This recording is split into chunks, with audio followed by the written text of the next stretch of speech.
안녕하세요 여러분. 지난주에 들었던 강의 다들 기억하시나요? 우리 말씀에 대해서 들었죠? 함께 복습해봅시다.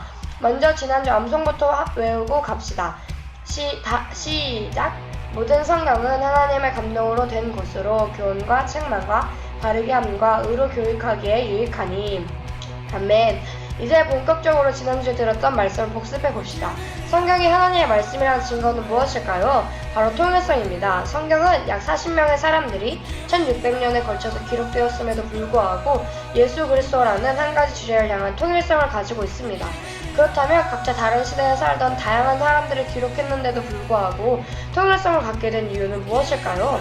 바로 성경이 한 분이신 하나님께서 주시는 감동에 의해 기록되었기 때문입니다.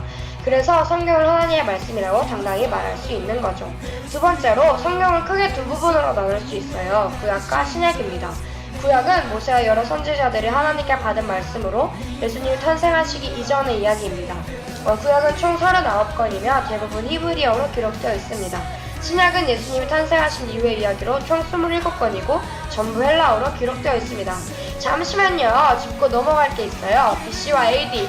BC는 Before Christ의 약자로 예수님께서 태어나시기 전을 뜻하고 AD는 라틴어인 안노 도미니, 즉 그리스도의 해의 약자로 예수님께서 태어나신 이후를 뜻합니다.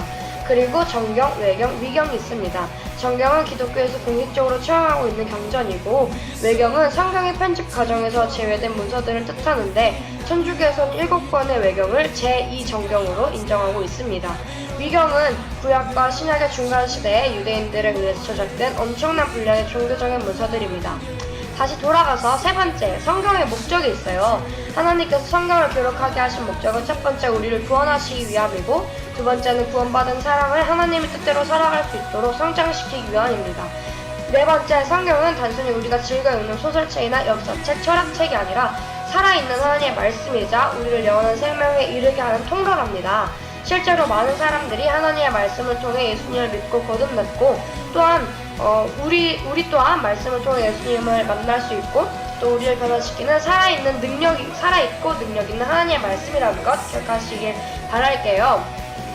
성경 말씀을 대하는 마음의 자세는 어떠해야 할까요? 성경 말씀을 깨닫고 이해하고 실천할 수 있도록 하나님께 기도하며 온 마음을 다해 성경 말씀을 사랑해야 합니다. 그리고 성경 말씀에 대해 순종하려는 마음이 있어야 하고 성경 말씀을 하나님의 말씀으로 의심 없이 믿는 믿음의 자세가 필요합니다.